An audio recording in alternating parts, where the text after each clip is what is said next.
మీరు పూర్వమందు చీకటి అయి ఉంటిరి, ఇప్పుడైతే ప్రభువునందు వెలుగై ఉన్నారు. ఆశీర్వాదమునకు వారసులౌటకు మీరు పిలువబడితిరి గనుక కీడుకు ప్రతి కీడైనను దూషణకు ప్రతి దూషణ అయినను చేయక దీవించుడి.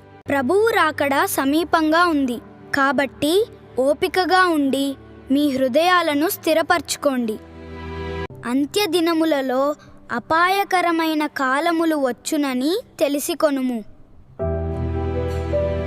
యెహోవా, నీవు మా మధ్యనున్నావే, మేము నీ పేరు పెట్టబడిన వారము, మమ్మును చెయ్యి విడువకుము.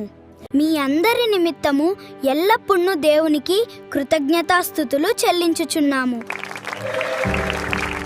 మీరు పూర్వమందు చీకటి అయ్యుంటిరి, ఇప్పుడైతే ప్రభువునందు వెలుగయ్యున్నారు. కావున నీరు ప్రియులైన పిల్లల వలె దేవుని పోలి నడుచుకొనుడి. మీరు క్రీస్తుతో కూడా లేపబడిన వారైతే పైనున్న వాటినే వెదుకుడి, అక్కడ క్రీస్తు కూర్చుండి ఉన్నాడు. దృశ్య దేవుని స్వరూపి, సర్వ సృష్టికి ఆది సంభూతుడు. తల్లిదండ్రులను సన్మానించుము, అప్పుడు నీకు మేలు కలుగుతుంది.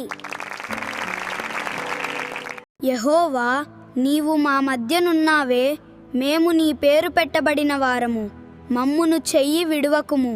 యెహోవాయే నిజమైన దేవుడు, ఆయనే జీవము గల దేవుడు, సదాకాలము ఆయనే రాజు. ఆయన ఉగ్రతకు భూమి కంపించును. మనుష్యులను సంతోషపెట్టువారము కాక మన హృదయములను పరీక్షించు దేవునినే సంతోషపెట్టువారమై బోధించుచున్నాము.